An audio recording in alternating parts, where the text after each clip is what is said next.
Hi everyone, my name is Lauren and I am a counsellor at the City of Glasgow College. Today I'm going to be talking to you about how to assemble your very own self-care box. So, first of all, what is self-care? So there's lots of different ways that people can look after themselves, and this is called self-care, self-compassion or self-kindness. Within that, there is quite a lot of association with spending money on yourself, with retail therapy, but I wanted to provide an alternative, something that you can make with all the things you have at home. So what is the purpose of a self-care box? So when you're feeling low or anxious or overwhelmed, it can be a real struggle to know exactly how to look after yourself without thinking too much about it. And it can be something that you have for your down days.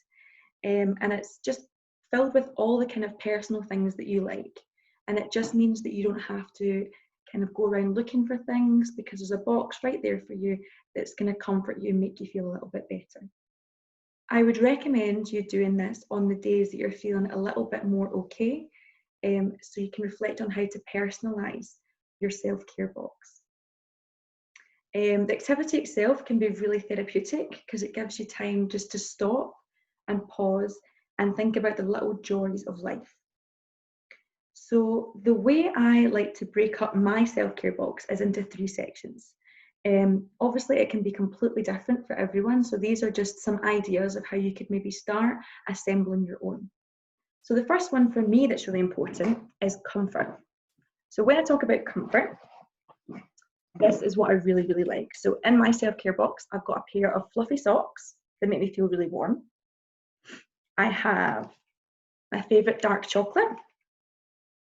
I also have my favourite tea, which is just really nice and comforting. And I have a blanket as well.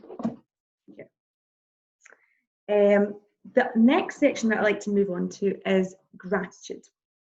So sometimes when you're feeling overwhelmed, your mind can get caught in a little bit of a loop, and it can be a real struggle to actually find things that you feel good about or you feel grateful for.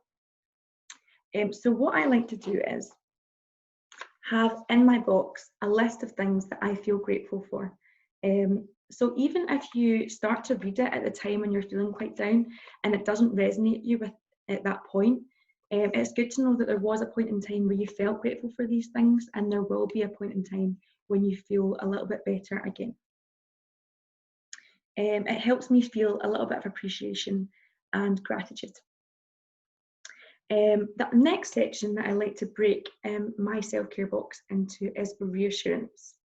So when I'm feeling low, it can be really hard to reassure myself that this feeling will pass. This part of the self-care box is to reassure yourself that it's okay, you felt this way before and it will pass. No feeling is permanent. And this reassurance can come from writing down a list of people to contact when you're feeling down.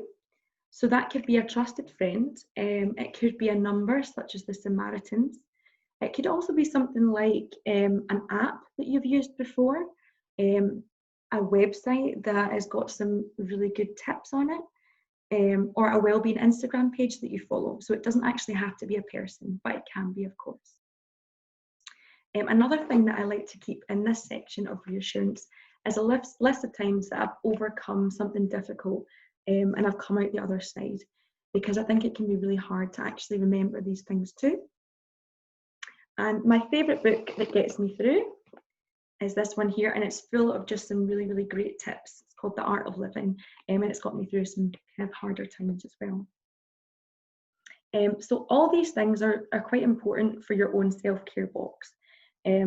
Obviously, it can be really good to take the time and kind of review it every couple of weeks or couple of months, just to see what comforts you and what works well for you. And I think as well, it's really important for you guys to know that we're still here at the counselling service at the City of Glasgow College, and you can refer to the service going to the My City homepage, going to the apps at the top, and to booking, and you can just book yourself in. So I think, it's great that if you know that we're still here, I hope this video was helpful, and I hope that to see you in August. Thank you so much.